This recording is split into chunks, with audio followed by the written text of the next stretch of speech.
it's Smati. I'm sitting in my car after an appointment and I wanted to talk to you about something I see all the time working with business owners in California.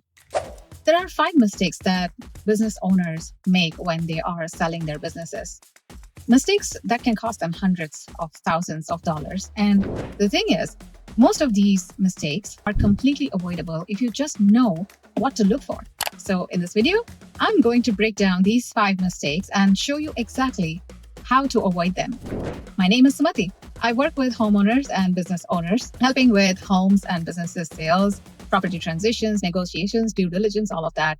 And whether you're thinking about selling next year or 5 years from now, this information is going to save you a lot of money. Let's dive in. All right. Mistake number 1, waiting until you're burned out to start the process. I can't tell you how many times I've sat down with a business owner and they tell me, I'm exhausted. My health is suffering. I can't do this anymore. I need to sell now. Here's the problem with that. When you're desperate, it shows. Buyers can sense it and they will lowball you every single time. I was researching a sale recently. A restaurant owner, been in business for 22 years. Great numbers, loyal customers. But he came to the broker after he had already had a health scare. He wanted out in 60 days. When buyers know you're desperate, they know they have leverage. And this owner, he probably left about $150,000 to $175,000 on the table compared to what he could have gotten had he planned ahead.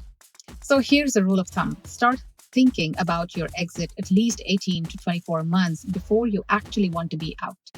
That gives you time to maximize your business value, clean up your financials, and position yourself as the prize, not the desperate seller.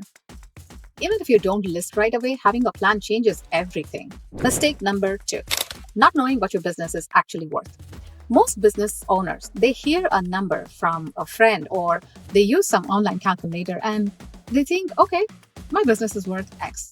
But here's what they don't realize. Business valuation is not just a simple formula. It's not just multiply your revenue by 2 or multiply your profit by 3. There are so many factors that impact your business value. Say, for example, is your lease transferable? How many years are left? How dependent is your business on you personally? Do you have systems documented? Or what does your customer concentration look like? Are your financials clean? I was looking at 2 auto shops recently, both doing about $500,000 a year in revenue. One sold at $350,000, the other sold for $550,000.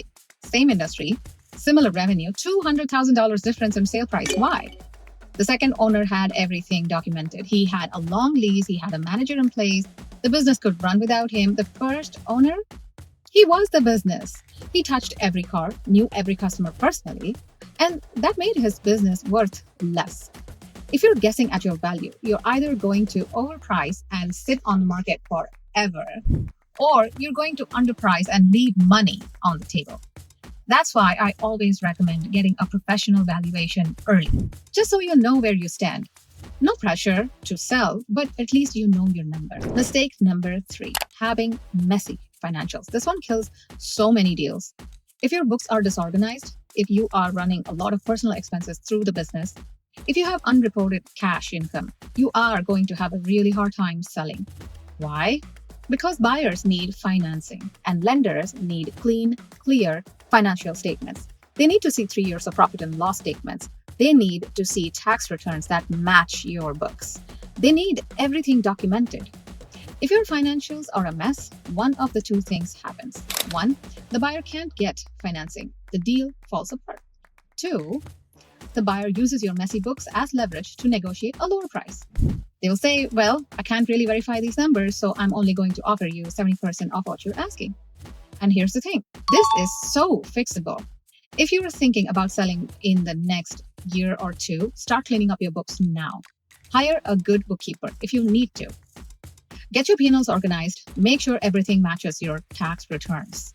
Because clean financials don't just help you sell, they help you get top dollar. Mistake number 4, being too involved in the day-to-day operations. If you're the only one who can do XYZ in your business is worth less. It's that simple. Buyers don't want to buy your business, they want to buy a business that can run without you.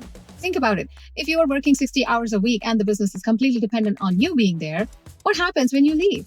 Revenue drops, customers leave, and the business suffers. That's a risky investment for a buyer, and risky investments get lower prices. But if your business has systems documented, if you have a manager who can run things, if you have trained your staff well, that's a different story. That's a business a buyer can step into and run successfully, and they will pay a premium for that. So if you're thinking about selling, start working yourself out of the business now. Document your processes, train your team, build your systems. It's not just good for your eventual sale, it's good for your sanity right now. Mistake number 5, trying to sell your business yourself. Look, I get it. You built this business from nothing. You are independent. You are a problem solver. You think, why would I pay someone when I can get this done by myself? Here's what usually happens.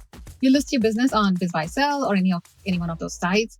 You get hundreds of inquiries in the first week. You think, great. But 90 of them are tire kickers, people with no money, no experience, just browsing. The other 10, maybe 2 of them might be actually serious.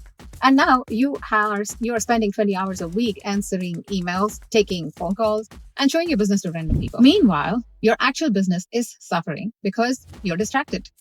Then, when you do find a buyer, you're wondering how to structure the deal to your benefit. You're wondering how to handle due diligence.